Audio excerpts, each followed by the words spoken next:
Look at the little bunny. Bye, little bunny. It's getting towards the end of June, and I did some couple of little habits, little changes, and to get back on track because there are some bad habits that crept into my life and good habits that left after I got COVID last year, and I'm trying to get back in to some good habits and just like very little things. So like one thing is that I can't really show on camera very well is I don't bring my phone to bed anymore. So that's good. I was working in bed and like scrolling a lot on bed on YouTube Shorts and stuff, and that was like I told myself that that was like research on like what YouTube Shorts are working, but I was just scrolling and they get you. It's addictive. And so that's one thing that I just stopped. So that's the first thing I did is I stopped bringing my phone to bed. Second thing I've been doing, less so like a daily habit, but just like something that I've been trying out. I've been brushing my teeth with my left hand. It's getting easier and easier as it goes. It's so silly. Like I've known this for a really long time. Like work your brain so that things can get better. And to now the third thing that I'm doing is I'm getting back to walking. Before I got COVID, I was walking every day. I was walking 100 minutes a day at least or more, and I was walking places. And after COVID, I stopped walking places like almost at all. Like I would sometimes go out for a walk, but like walking to the farm stand, walking to the beach, that diminished. So right now I'm on a walk and I'm walking to the beach. So I will see you there.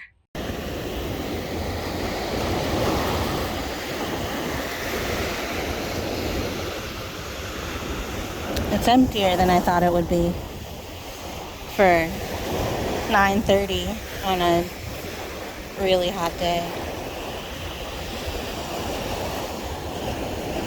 But it's always too loud at the beach to record, so I will get back to you when I'm back home.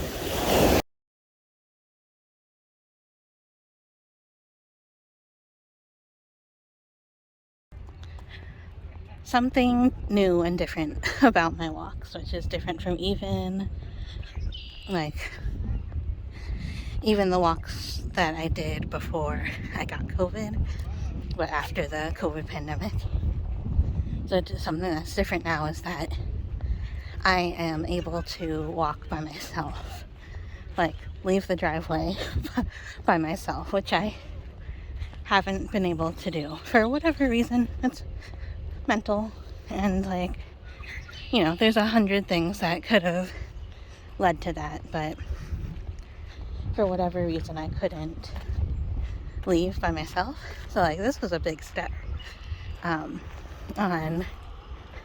a couple days ago,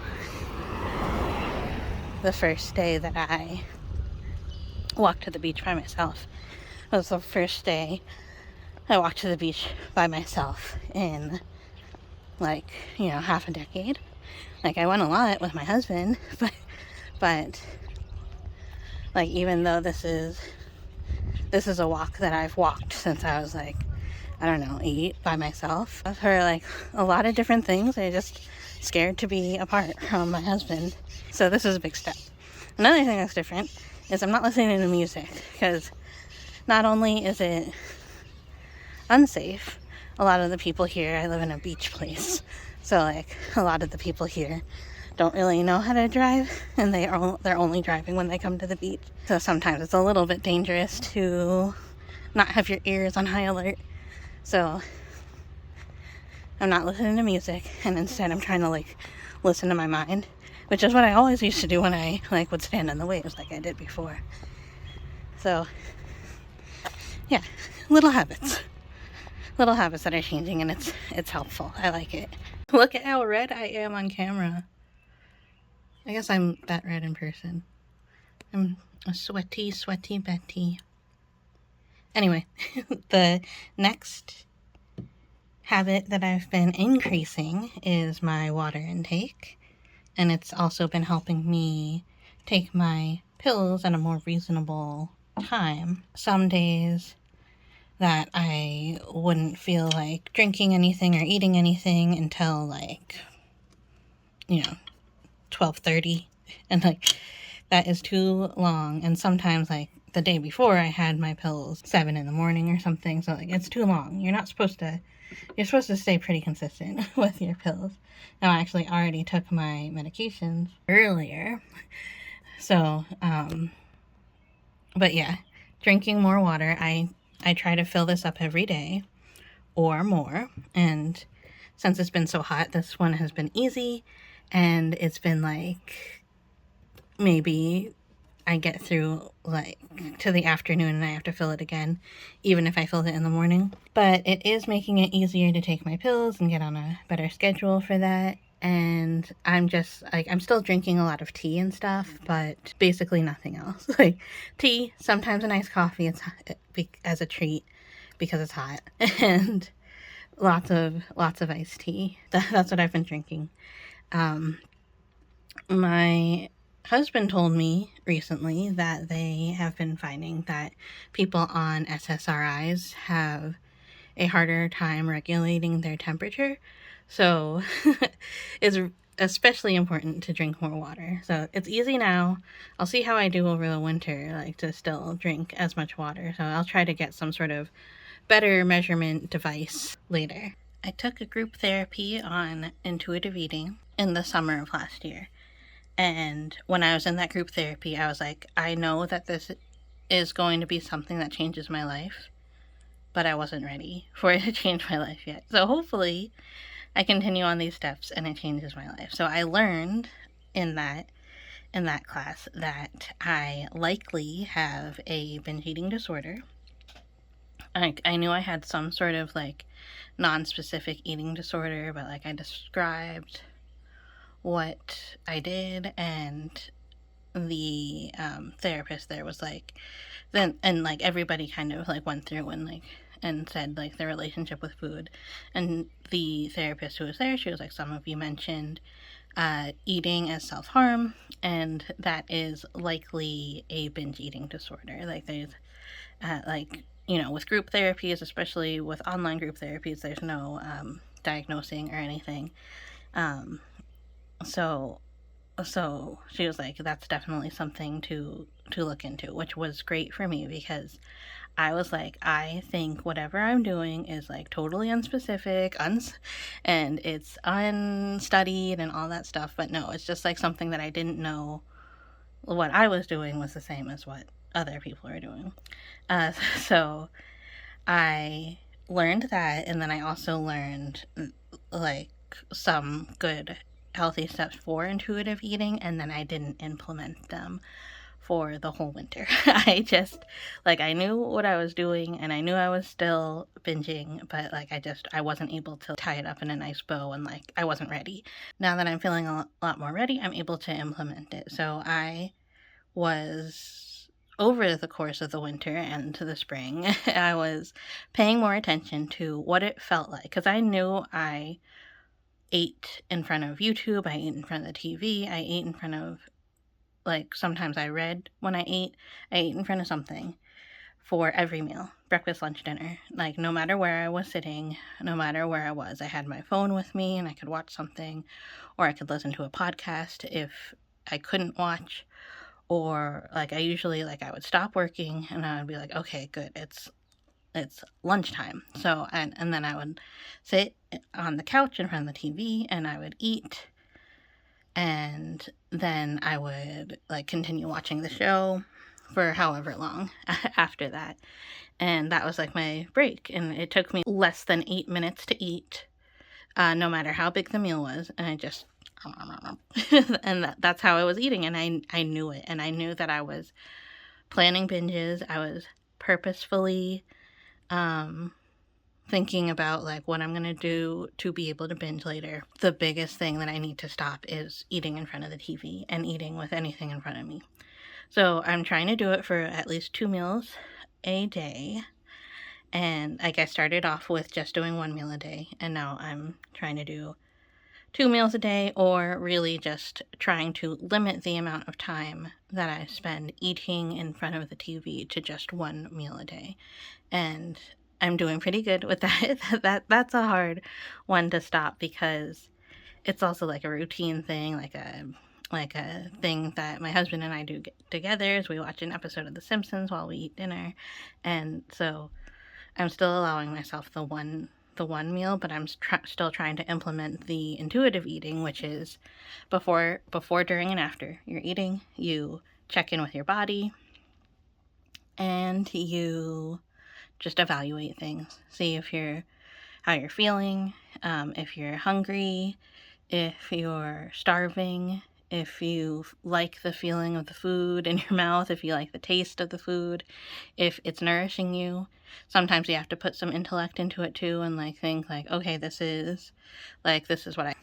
So this is yogurt and flaxseed and fruit, and obviously fruit's good for me. It has good fiber in it. It has good sugars in it, and it tastes good. I love that. I love fruit. This yogurt is a nice triple cream yogurt, so it has good fats in it, and it's a Greek yogurt, so it has good proteins in it too, and the flaxseed has those good lubricating oils in it too. Then I also have a protein shake. So what I'm going to do, and what I've been finding that happens when I eat, is I eat half of it, then I reevaluate. And a lot of the times I'm like, I don't want to continue eating this. I will come back to it in a little bit. Sometimes it's a couple minutes, sometimes it's an hour later. And that has been huge for me because I used to oh, I just have to get through eating this and then I can move on to something else. So very, very, very different. Okay, as expected, or like as has been what's been happening. When I stopped halfway, I did not want to keep eating, and I will be so happy to come back to this after I do a couple of more of my habits. I did keep drinking some of my protein shake after, but that was also from thirst. And then instead of eating, I just sat here and bound up this book, and I have a little bit more repair work to do right here on this washi tape. So I'm going to do that now. Alright, that's all done. Nice and beautiful. I really love how it's like, oh, the fairy, and then when you open it up, you see her reflection. How cool is that? Love that. So these journals are almost done, but that's not one of my habits. That's just one of my things on my to-do list. My next habits are going to be my meditation and my stretching. So from like 2019 to 2024, with maybe like a couple of month blips here and there, I did yoga every day. Sometimes I did like very relaxing, very comforting yoga during some of my darkest days, but like I was getting pretty good. And then over the last year, when I haven't been doing it, I've definitely gotten out of yoga shape. So I definitely want to get back into that. But instead of jumping back into yoga and potentially feeling sad and bad about how much progress I've lost, I'm just going to ease back into it. And a way to do that is to make sure I do my meditation and my stretching. So, honestly, the first like 10 days that I added stretching to my habits, I was just like, here, I'll even show you. So I just like stretch up, get up on my tippy toes and arch my back a little bit, and then stretch down and hang and like stretch out my back.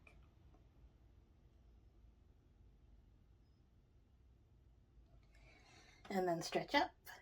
Sometimes I would like do upsy downsies like this, like calisthenics. And then I would do elephant walks, which is a nerve flossing thing. And then again. And then I would stretch my hamstrings. Then I would twist. And then, like, this thing that you did in, like, middle school gym. And that would be my stretching. And then I did this meditation from Boho Beautiful, which was like a really short one. It was like 6 minutes. Then I started incorporating some longer ones that are like at least 10 minutes. And I started doing this video from Tom Morrison. Jenny does it. It's just a 5-minute get up and go stretch, which I also feel confident that I will be able to continue doing some longer ones of that too.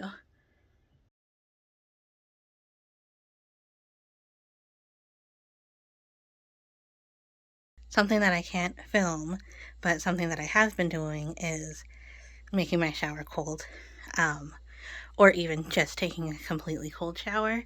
Easy to do in the summer when it's like 96 degrees today, but I will probably stop it in winter or even in the fall, but I like it. I might think of something else to do. I'm too scared to like do the plunge where you like fill your bathtub with cold water and plunge in, or like with ice water. I'm not too chicken to do it in cold water, but I am too chicken to do it in ice water for sure. I just don't let the water heat up, and I just like get in right away, and then I stay in the cold water for as long as I can. I try to get my head in it too. I've been trying to make it more like just a habit thing. Like whenever I take a shower, if I'm in the shower and I want to clean myself, I like take a regular warm shower. I never take a hot shower. That's just not me. But I take my regular warm shower and then I turn it as cold as I can. And then I get out. So I've been doing that. So that I might be able to continue doing. But I might try doing like the really cold plungy things. I don't know. I don't really know the benefit. I mean, I read The Dose Effect and he talked about the benefit of the cold plunges, but I can't really remember what it is. Endorphins? Anyway, so I did my yoga, my stretching, and my cold therapy, and I'm going to change to my writing now. I keep on forgetting to say that I'm also reading a lot more nonfiction.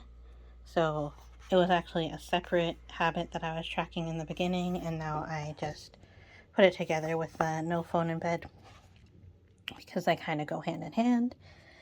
And so I've been doing that. Oop, that's a bad smiley face. My intuitive meals, I haven't gotten to 2 yet, but I will.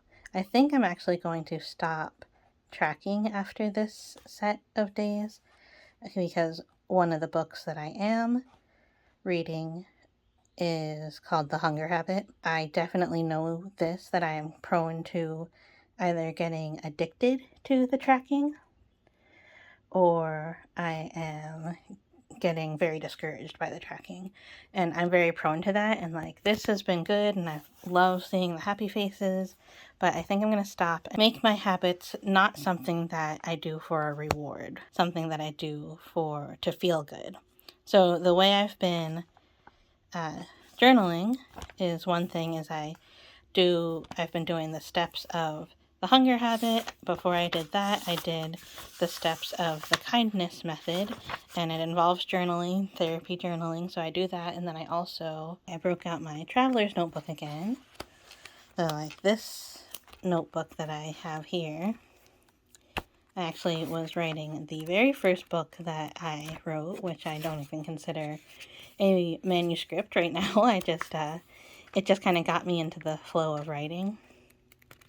But I never filled it up all the way, because I did most of my writing by typing, and so I still had a lot of space here in this traveler's notebook, and I started off with morning pages. So I don't think I have morning pages in here. Oh no, I do. So I have like 3 pages, 1, 2, 3, and I tried to make sure I filled up 3, and then I guess this is where I was like, morning pages isn't working for me. So instead of that, I'm just making sure I journal. I don't dictate what I journal about. I just I still do the morning pages like stream of consciousness writing. And I just do that as long as I feel is appropriate. And then I do the therapy journaling. So that's what I've been doing for journaling instead of strict morning pages.